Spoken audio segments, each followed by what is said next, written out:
Hey everybody, welcome to In the Beginning with me, Abella Fongota. And guys, this is just a space where we're going to talk about the different stories in the Bible in hopes of motivating each other to go ahead and get into the stories for ourselves. Okay, and guys, I'm so excited about the story that we're going to talk about today. I was sick for like the past month, and the last 2 weeks my voice suffered and I was unable to record this. Still today, my voice is still kind of battling for its life, but I'm so excited about the story that I don't know, the show must go on. Today's story, guys, is Abraham and Lot. And I say and Lot with emphasis, to be honest with you, because it is Abraham's story. I think for the most part, it's Abraham's story.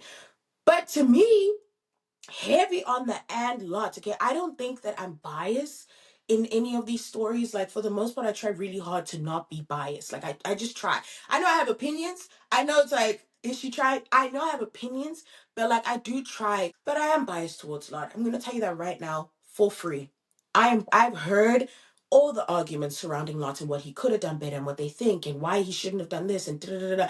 And I'm just not on your side. I'm not on your side. Like, I don't think there's a man in my current life that I'm rooting for the way that I root for Lot. Like, I like Lot. But the story is Abraham's story, okay? And if you don't know who Abraham is, generally, among believers, Abraham is considered to be the father of faith. This story was really, really interesting when I had to go back to it to restudy it, because the first time I read it knowing that he's the father of faith. And so I was paying attention to all these little things that he was doing and the big things that he was doing that showcased his faith.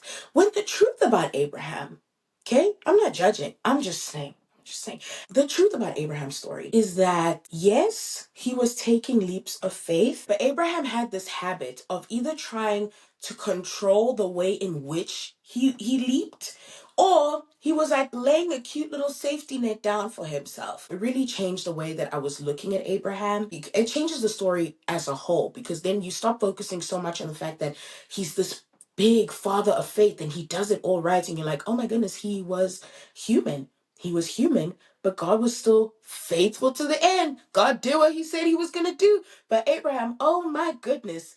Oh my goodness. Oh my goodness.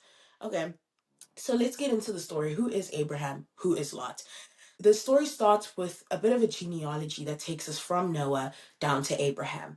So Abraham has two other brothers, but one of his brothers dies. But before he dies, he has a son. This son's name is Lot. Okay? So Abraham has a brother who has a son named Lot. So Lot is Abraham's nephew.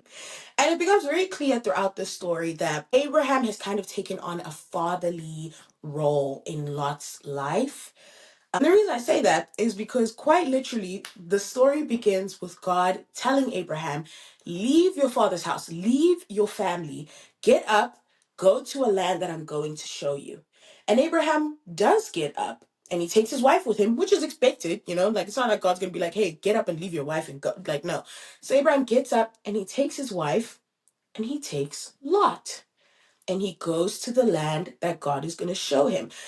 Now, I don't think it's that wrong that he took Lot. I don't think it's that wrong. But God said, leave your family. And he was like, I am going to leave them, but I am going to take this guy. But I'm going to leave the rest of them, but I'm going to take this guy. But anyway, he does. He gets up and he takes his wife and he takes Lot. Now, Abraham's wife, it tells us from the beginning, she is childless and she's unable to have children. That's her thing. And they go to this land called Canaan. When they get to Canaan, God tells Abraham, this land, I'm going to give it to you and I'm going to give it to your offspring. Now, remember I told you his wife, Sarai, she's childless and she's unable to have children. So this is a big thing that God is saying, I'm going to give this land to you and I'm going to give this land to your offspring, which means there will be children in this childless marriage. There will be children that are going to come to you. And this is the land that God is promising Abraham. So he builds an altar, and I'm sure it was this really, really cute little moment of, I'm sure he raised a hallelujah, like a really cute moment between him and God. And after this beautiful moment, Abraham looks around and he goes, wow, God, this is great. This is really beautiful. I'm so excited for the things that you're going to do in my life. But there's a famine in this land. The people are dying. The people look hungry. The people look poor in this land, God. So while you work out the details of how you're going to give this to me and my offspring, I'm going to go to Egypt. This is what I imagine is going on in Abraham's head. Because that's what he decides that he's going to go to Egypt because there's a famine in this land that God promised him. He's like, okay, I'm going to let you figure that out, God, and I'm going to go wait in Egypt. Now, the problem with what goes on in this, okay? Usually when we say, somebody told me a really long time ago, usually when you step out of alignment with what God is trying to like have you do, you have to maintain that out of alignmentness that you're now in on your own. And once you start to maintain things on your own and without God, it can start to look like, you're lying to people, or, life just gets a little unnecessarily hard. And that's what happens. He steps out of alignment by going to Egypt and now has to maintain this out of alignmentness that he has by not just lying, but he starts scamming people. Okay, let me tell you what this man does. He gets to Egypt, and Sarai, his wife, she's a baddie. Okay, by the way, Lot is still with them. I just want you to know that. Lot's just there. But Sarai, she's a beautiful woman. So beautiful that Abraham's like, dude, if I take you with me and they know that I'm your husband, they're going to kill me. They're literally going to kill me for the fact that I'm your husband. So I need you to go there and say that you're my sister, so that this is the scam. The Bible doesn't say this part. I'm telling you, I want you guys to know, back in the day, when they want to pursue a girl, they want to court her, is the word. They want to marry her. The custom at the time was to like wow the family. Like, you want to win the brother over. So you would win him over by gifting him, you know, money, or gifting him whatever it was that you could gift him, because you're trying to win that girl over. So that's why I'm saying it was a scam. I'm saying, I'm Mia Vella. But don't quote me in the court of law. I'm just saying that that's what his plan was, because he's now having to sustain himself in Egypt. So anyway, he also doesn't want to die. That's the main thing. Okay, that's the main thing. I'm not trying to make Abraham sound that horrible, but like, it is part of what happens. But he also doesn't want to die because she just is that beautiful, and he feels like they're going to kill him so that they can marry her, right? So they go to Egypt, and Sarai, listening to her husband, is like, cool, I'm going to say that I'm your sister. And she's so beautiful that she catches the attention of the Pharaoh. This Pharaoh would started showering Abraham in gifts and giving him cattle and giving him servants and literally making Abraham wealthy because he wants to marry Sarai. And God sends diseases on Pharaoh because this is a married woman. Like, he's not going to let this happen. Even though Abraham has stepped out and he's doing his own little mess, God is still like, okay, I'm going to step in before this goes too far. Okay, because this is going to mess with the promise that I'm trying to give you. If God's about to open up Sarai's womb so that Abraham can have offspring, can you imagine how terrible it would be if Pharaoh got to that womb first? How does that even work? I think God was like, you know what? I just don't know that I'm interested in that plot. So he intervenes. God intervenes, and he sends diseases into Pharaoh's household. And Pharaoh, poor guy, calls Abraham and goes, why didn't you just tell me that she's your wife? Like, look at what's happening to us now. We didn't know. And he didn't know. He didn't know. Anyway, so he didn't know. So he says, dude, take your wife. Take all the positions that you have. So Abraham gets to keep the things that he scammed people out of. He has to keep it. God is good, okay? I'm just saying, like, it is a nice look. I do think it's nice that God let him keep it. Because Pharaoh could have said, give it back. Like, he could have been like, but he didn't. He said, keep it. He says, take your wife, take your things, and get out, dude. Get out. So Abraham does. He takes his wife, he takes his things, he gets out of that place. So they go, they leave. By they, I mean Abraham, Sarai, and Lot. Okay, poor guy's there. But Lot gets wealthy with them, which is great. Okay. So he's got a bunch of cattle and servants and all of that good stuff.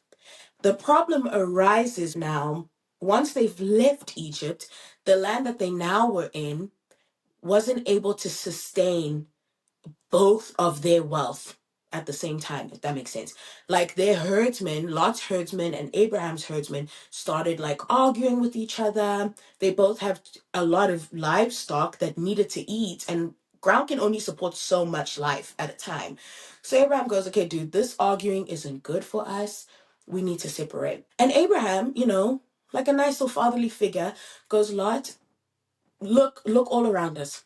Pick where you want to go. If you go left, I'll go right. If you go right, I'll go left. You pick where you want to go, Lot. And Lot, I guess, looks to the right.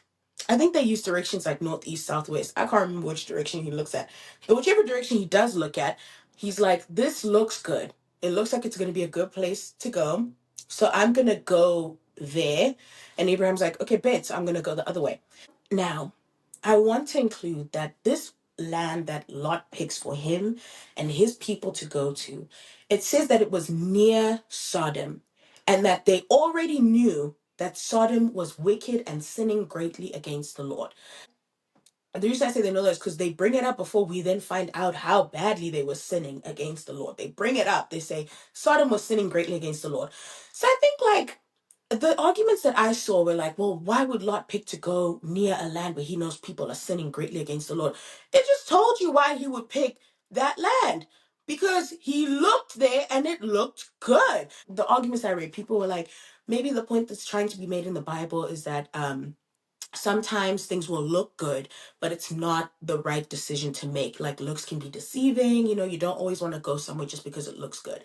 And to you, I say, if you are standing and on the left side, you see barely even a wheat growing out of this dust, barely even a wheat. Maybe there's even a skinny cow that's like 2 days away from dying, okay? Very little water, dry place. And then you look to the right and it's all green. And maybe there's even a river running around. There's a bunny hopping. You're not going to the right? You're not going to the right? You're not. No, that's fine. No. If you're not going to the right, that's fine. All I'm saying is, I know why he went right. I know why he went that way. And it's fine. He's not in Sodom. He's just near Sodom. I think that argument frustrates me because I would have been Lot in the situation. Like, I know that people are like, oh, the grass is always greener on the other side. And like, yeah.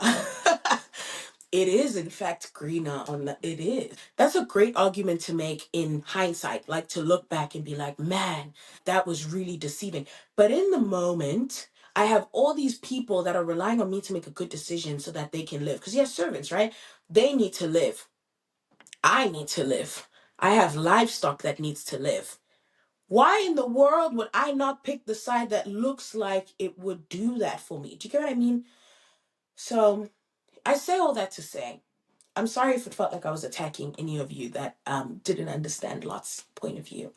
No. I think I like Lot so much because the decisions that he makes, I feel like I could have very easily have been in that position. And now my life is ruined. Anyway, I'm getting too far ahead of myself. So Lot moves to that land that's just near Sodom. The problem occurs when in the next chapter we read about a war that's going on. There's a war that happens, and the king of Sodom is fighting with this king, and basically there's like 3 kings against 4 kings. And the side with the king of Sodom, they lose. So the people of Sodom, as well as their possessions, get taken captive by the side that won. And it says included in those people and possessions were Lot and his possessions because he was now living in Sodom. I said, what are you doing in there, Lot? Like, what happened? What happened? You were just near them. What happened? Anyway, so Abraham hears of this, and like I said, father-son type beat, right? So he gathers his people and he's like, we have to go rescue Lot. And he does. He goes, he rescues a lot, he gets his possessions. And I guess he rescues a bunch of other people in possessions too, because the kings of the side that lost are like, Abraham, thank you so much. How can we pay you? Here, let's give you payment. And Abraham's like, I don't want your money. Keep your money. Okay, he just wanted Lot. He just wanted Lot. But he's like, pay the people that helped me out though, because whatever they owed, give them their money. I just don't want your money. Right, is what Abraham says. So Lot comes back after Abraham saved him. Life is great. But he goes back to Sodom. Abraham just saves him, but he has to go back to where he lives, which is Sodom. So he goes back to where he lives. Where even am I in this?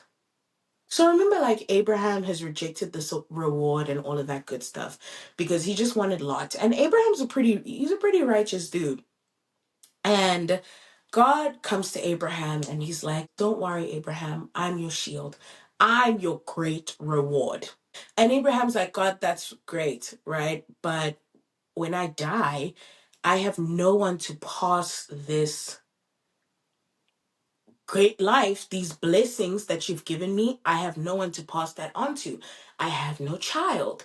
And God says, dude, go outside and look up at the sky. Okay, see if you can count the stars. Because as many as those stars are, that is how many descendants you will have. That is how much I will multiply you, is what God tells him. And it says Abraham believed it and he credited to him as righteousness. And he tells Abraham, it's become a very important part of the story where God tells him to get these animals and these birds, like a cow, a female goat, like a ram, and a dove. I feel like you should go read it. It's a very interesting scene that takes place where God creates this covenant, and God, he puts Abraham to sleep and gives him a vision of what's going on. And it becomes a little clear as you're watching this vision play out that God takes on the responsibility that Abraham would have in this covenant. Like he's trying to say, I promise you this will happen. Should it not happen, I will take the responsibility. This promise that I'm giving you, I take responsibility if it doesn't work out. So it's obviously going to work out. So it's almost like if someone makes a promise to you and they go, dude, like on my life, like that's what it feels like God is doing. He's like, dude, on my life, you will have offspring. You'll have offspring. So it's actually really great. And I would say go read it because I don't think I can explain it better than what the pages say happened. So definitely go read that part. Now the next chapter, things get a little crazy. Things get a little crazy. Sarai, his wife, remember I said she's childless. And I can't even imagine what this woman's internal dialogue is because she's got a husband who wants a child.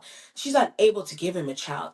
And imagine he's probably coming to bed and talking to her about, God gave me this vision and he said I'm going to have this child and they're going to be as many as the stars. Like, I'm not saying he was annoying. Picture it, like you're his wife and you can't give him children. So she's probably just like really, thinking about what her options are. And this is what she believed her option was. She has a servant named Hagar. Okay. We'll talk about servants and, slavery in the Old Testament probably when we get into Exodus because we don't have enough time today.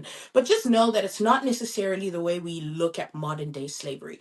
That's not what was happening in the Old Testament. But anyway, she had a servant and her name was Hagar.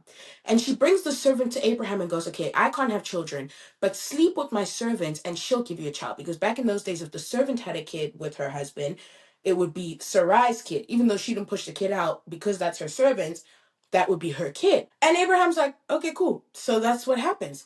This poor girl, sorry. Anyway, Abraham sleeps with Hagar and she falls pregnant. Now what happens is Hagar then starts to I guess she catches a bit of an attitude with Sarai because in her mind, they're equals now because you might be the wife, but I'm carrying his child. I'm carrying his child. So Hagar and Sarai, they have tension between the two of them. And Hagar's, not really respecting Sarai as, the mistress of the house necessarily. And they've got a bit of this. And Sarai comes to Abraham and she's like, this is your fault. And I was like, maybe it is. Maybe it is. Do you know what I mean? Like I just really think that Sarai was just going through it mentally with a dialogue that we like an internal dialogue that we don't know about because this is Abraham's story. But this poor girl probably had to hear about this child that God promised Abraham day in, day out. Like she probably really was like, I don't know what else to do. And so she says, and I thought she ate it up when she said that. She was like, may God judge between you and me. And I was like, yeah, may he judge between the two of you because I don't know what that mess is. And Abraham says, okay, well, she's your servant. So do whatever you want with her. She's your servant. So Sarai starts mistreating Hagar back, but like really mistreating her to the point where Hagar runs away. And I said, no, girl, period. Like that runaway was so overdue because it's called a spade, right? In 2024. Hagar is not married to Abraham. It's possible Hagar didn't even want to be included. She was probably just living her life the day that Sarah said, hey, you know what? Like this girl, why don't you impregnate her? And Hagar probably was like, which girl? It's so funny. Which girl is she talking about? Like, let's call a non-consensual spade a spade. And now she's being mistreated when she's like, I didn't even want your man. I didn't want this baby. Like, so she runs away. She runs away. And an angel of the Lord visits her while she's run away. And they have an encounter where it's a very beautiful encounter where God sees her. God sees her in this and gives her a promise too and says, this son that you have, I will multiply this son that you have. And he then tells her that she has to go back to her mistress, which I said, wow, that's crazy. Look, we might have a debrief about Genesis, and I'll talk about this in the debrief because we don't have time. But I said, wow, you're going to send her back? Like, that's crazy. And he does. He sends her back. And she names him Elroy, which people love to use that name. And if you ever hear that name, it's from that story. It means the God who sees me. And it's Hagar who says that name. So Hagar goes back. Now, this part of the story, I just want to include this part because I just think I was just thinking about it and I was like, that's so crazy. But Abraham's having a conversation with God about this whole thing, and God's like, I'm God Almighty. I'm going to give you your offspring. I've made a covenant with you. And God says to Abraham that as a sign of this covenant, Abraham and his whole household, and this becomes a thing that Abraham's descendants continue on, they will circumcise themselves as a sign that they are his people. He circumcises even the servants. These poor servants in this house, man. Anyway, he circumcises even the servants. The only reason why I bring this up, right, is because I was thinking about this. This is thousands of years ago. The story that happens right before Abraham is the story where everybody's trying to build this tower that's like as high as the heavens because they're trying to make a name that's great for themselves, right? And at the time, the reason why building towers was all the craze was because their new piece of technology that they just, discovered was the brick. So Abraham is living in a time when people are celebrating the discovery of bricks to build towers. Okay. So I think we can conclude that medically and like scientifically, it would have been a little difficult for them to have medically known how safe circumcision could have been, right? I think out of all the things in this world that prove the existence of God, this circumcision thing is the most interesting thing. I just was thinking about it the other day because it's like only God would know. Because you cut too much, you die. Because no one in their right mind would just cut that to find out and be like, oh my goodness, it's safe, guys. Go ahead. I think there's a lot of things in history that we missed around and we found out, and that's why we know it now. Like, I think cow's milk, for example, is a great thing where I think one day someone was curious enough. Like you have some people who have pet dogs and they'll be able to tell you what the dog food tastes like because they got curious and they wanted to taste they just wanted to know what it tastes like. I think that's what happened with cow's milk. But I don't think anybody ever played around with circumcision and was like, wow, I guess you can cut off this much and you'll still live. I think that was one of those things where it was like, whoa, like you must be God. Because how'd you know that? How'd you know that he wouldn't die? Anyway, that happens in the next chapter. Honestly, go read it. Go read it. So he circumcises everybody, he circumcises his household, and we love that for him. Now, here comes my favorite part of the story. I'm going to try to be so serious when I tell you guys. It's my favorite, okay? And I'm going to try to keep it serious. It says 3 men come and visit Abraham.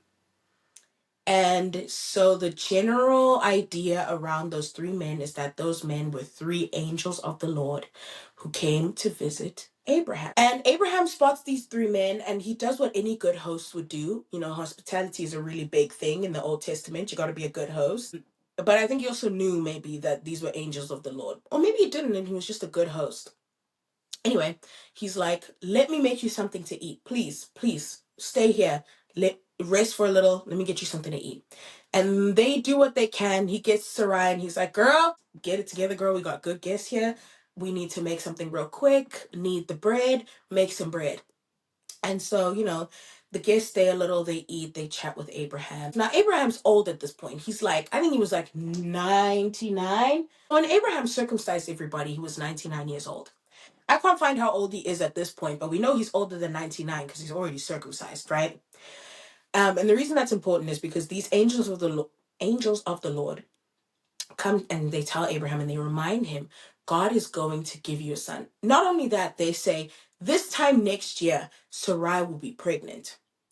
And Sarai laughs because she's old. In her head, literally, it's in the Bible. In her head, she's literally thinking, can I really have a child at my old age? So it gets a little chuckle from her, right? And the angels of the Lord go, why are you laughing? Literally, they're like, why are you laughing? I don't know what made her lie, because I'm with her in the fact that she laughed. Like, I would probably also be like, they really, like, I'm like 100. Like, what do you mean I'm about to have a kid? But the angels go, why are you laughing? And she goes, I didn't laugh. It must have been so awkward for Abraham too. Like, he was probably just sitting there like, why are you laughing? Why are you laughing? Like, gee, why are you laughing, Sarah? I know I said that I would laugh, but I'm on your side until until the angel of the Lord asks you why you're laughing. I don't know why you're laughing, Sarai.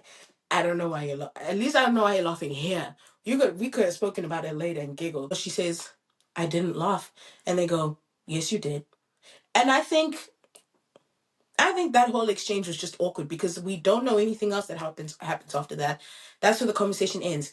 The angel of the Lord says, yes, you did, period. And then we move on. I think it's the most awkward exchange actually ever recorded. And then we move on. Now, God shares with Abraham through these angels. The reason for his visit actually is because he's been hearing about the sins of this place called Sodom, that they're really sinning against the Lord. And he's come down to see it for himself. Like, he really wants to see how badly these guys are sinning for himself. And so that's what these angels are here for. And should they be as bad as he's been hearing, he's going to destroy the whole city. Now remember, who's in Sodom? Lot. Lot is in Sodom. And who loves Lot? Abraham and me. But Abraham. So Abraham's like, wait, God, but like, what if there's like 50 righteous people that you find in the city? And God goes, all right, well, if there's 50 righteous people, I won't destroy the city. For their sake, I won't destroy it. Abraham goes, cool. Forgive me because I've already been so bold to speak, right? What if there's 45? And God goes, if there's 45, I won't destroy the city for the sake of the 45. And Abraham goes, okay, cool. Okay, what if there's 40 people? God goes, if there's 40, I won't do it. He goes, all right. I've been so bold to speak up until this point. What if there's 30 people? God says, if there's 30, I won't destroy the city for the sake of them, right? He does this until we get down to 10. And God says, if there's 10 people that I find to be righteous in that city, I won't destroy it. Guys, we just need 10. We only need 10. And so Abraham lets them go on their way.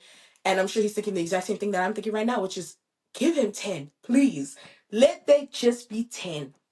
So they head towards Sodom, and like right outside they bump into Lot. And Lot is like, almost similar to literally what Abraham was doing.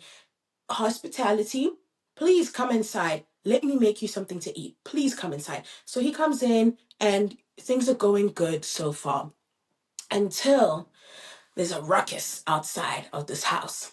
And I guess all the men in Sodom gathered at Lot's house because they heard that there is this person that has come, or these people that have come to judge them. And they're mad that there's somebody that has come to judge them. So they're saying, Lot, those 3 men that are in your house, bring them out. We want them. Not only do they want them, because I'm thinking they want them because maybe they want to like beat them up. Like, who are you to judge us? Is what I'm thinking.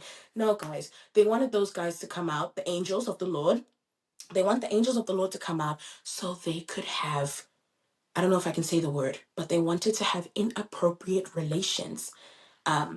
It would be one thing if they said they wanted to kill the angels of the Lord. That's evil enough. Like, you made your point if you want to kill them.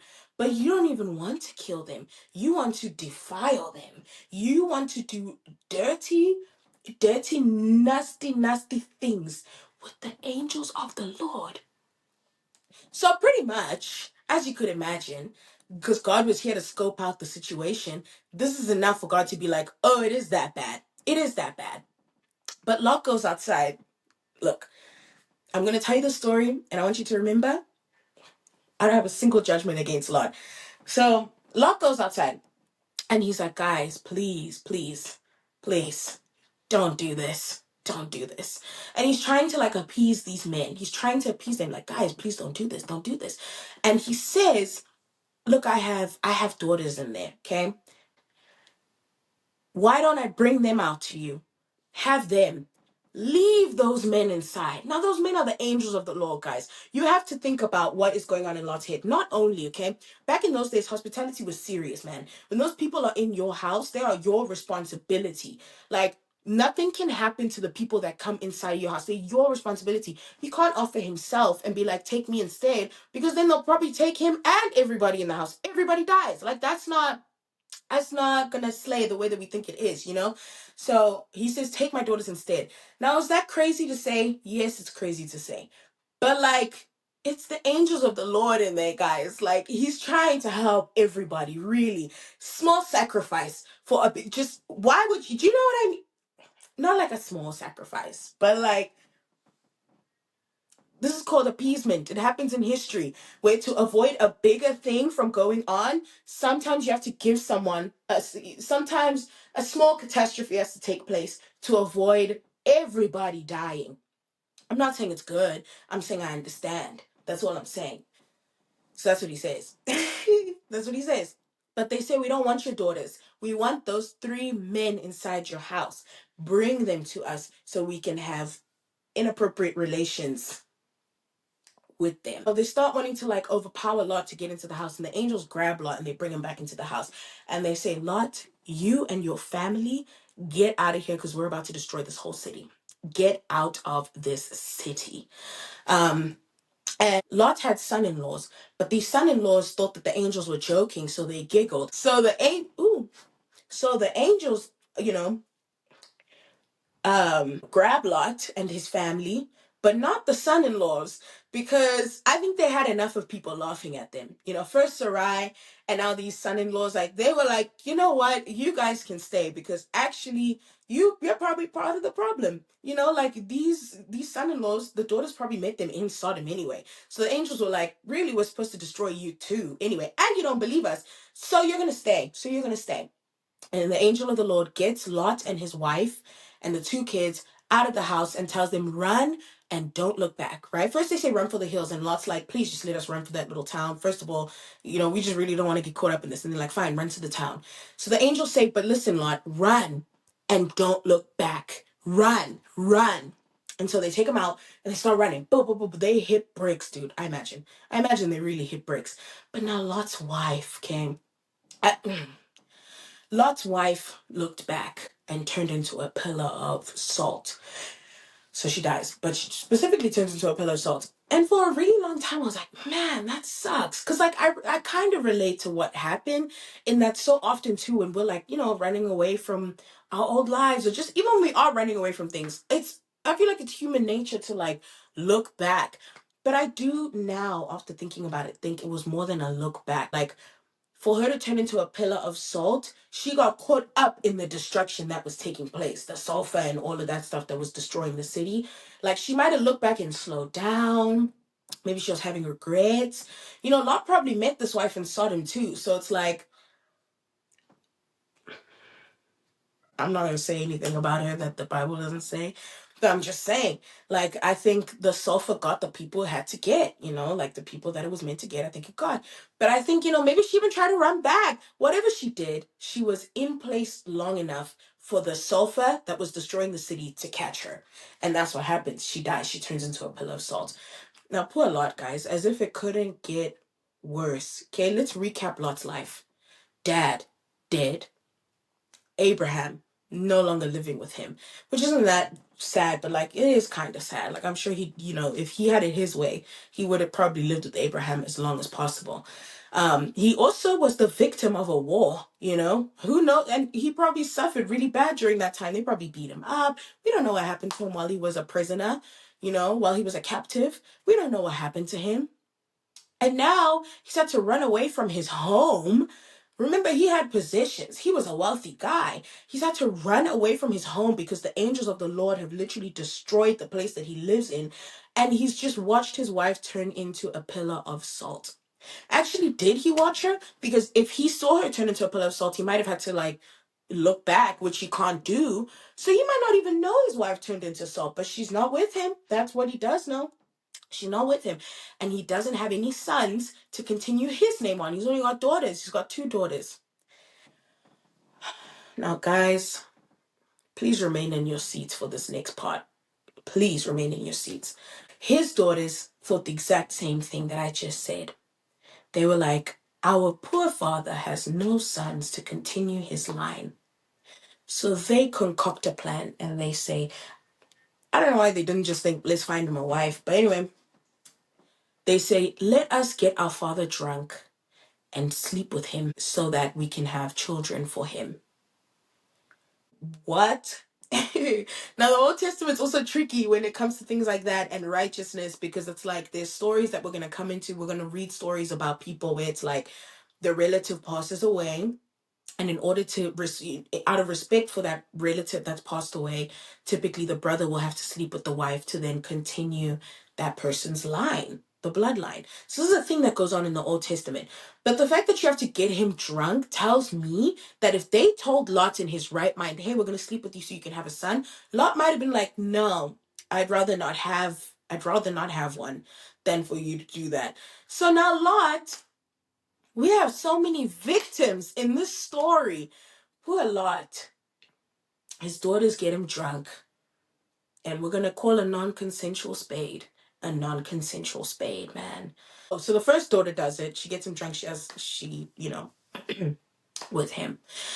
And then the next day, it tells her sister, like, okay, it worked. So why don't you get in there today? So his two daughters get pregnant with his sons, and actually, weirdly, those two sons end up having nations from them. Those two daughters practically birth nations with those two sons. Um, and so what I do want to say before I run away from the story, because it just, I don't know, makes me uncomfortable, but is that in the Old Testament, it would have been considered somewhat of the more righteous. It would have, okay, so let's talk about this righteousness idea really quick. Abraham was considered righteous and, a guy of faith, but God considered him righteous. Remember I told you that there's this story that comes right before Abraham where everybody's like, let's build this really tall tower so that we can make a name for ourselves and be great. What God does is he then confuses the language among those people so that he can scatter them. He makes them all speak different languages because God's like, what's wrong with these people? They're so obsessed with a name for themselves. So he scatters them. Abraham's brother dies, okay? Now this part, I'm going to pause the story a little and just let's talk me and you in private, okay? I just want to whisper something to you. Sarai, when Abraham says Sarai is his sister, he's not 100% lying. And it actually happens again. Remember when he's in Egypt and he's like, she's my sister? He does this again. Like right after this Lot thing happens, Abraham does this exact thing again. And the same thing happens. Pharaoh gets sick. These guys, God comes to him in a vision and he's like, Abraham, what in the world have you done? Why'd you lie? So Abraham does this lie again. But then in the next story, it tells us that it was actually not a lie, that Sarai was his sister. And so there's a lot of schools of thought around Sarai. What I'm inclined to believe is that Abraham's brother dies, and Abraham, in a righteous act to help his brother, marries Sarai. I think Sarai might have been Abraham's niece, or maybe his sister. Whatever happens around the arrangement of Abraham's marriage to Sarai, they would have known she was childless when he married her. So he either marries her because she's been inconvenienced by the death of this brother and they don't want to leave her unmarried, so he marries her out of righteousness, knowing that she's childless. And God says, for your righteousness, that you would even marry her knowing that that you wouldn't be able to continue your own line. I will then make your name great. Because, I just told you about that story where everyone was so consumed by this idea of making their name great. And God finally finds this person who's like, my righteous duty is to marry this girl. Even though I know she can't give me kids, the right thing to do is to marry her. God says, you're a great dude. I'm going to multiply you. Just for that, she will then have a kid. So the idea of righteousness, the reason I'm actually telling you guys that, one is because you need to know that, and I forgot to mention it, but two, the idea of righteousness is something we need a whole episode to talk about it. We need a whole episode because it was interesting. If you think about it in nowadays terms, you would donate your sperm to that person's wife, maybe, to make sure that that household will have, you'll continue your brother's line for him. Back in those days, they weren't really like insemination methods. Like, we couldn't really go to a hospital and make that happen. So they would just make that happen. Point is, the situation with Lot and his daughters is interesting. So anyway, moving along though. After this Lot story, we hear that Abraham moves on, probably in a similar way to what happened in Egypt. Like, he realized that he needs to move into a different land, and he lies to the king in that land and says, well, I mean, it is technically a lie. Regardless of what Sarai was to him, it is a lie. She's your wife. Regardless of what she was to you, she's your wife. He does a similar thing and says, oh, she's my sister. This king of this land is like, wow, I want to marry this woman. And God gives him a vision before this happens and says, don't you dare marry that woman. She's already a married woman. And the same thing that happens in Egypt happened. But then after this happens, just as God promised, Sarah, she's now named Sarah. Sarai is now named Sarah, and Abram is now named Abraham. Sarah falls pregnant and she has a son, and his name is Isaac. And this is exactly where we're going to stop, because the next story is, man, y'all are not ready for Genesis. And so that is the story of Abraham and Lot. And I'm so late for work, and I love you guys. Thank you guys so much for being here. Love you guys so much. That was the story of Abraham and Lot. I'm going to see you guys next week. Please have a blessed week. So I hope you guys enjoyed that story, messy as it was. I'll see you guys next week. May the Lord bless and keep you guys. See you next week. Love you guys.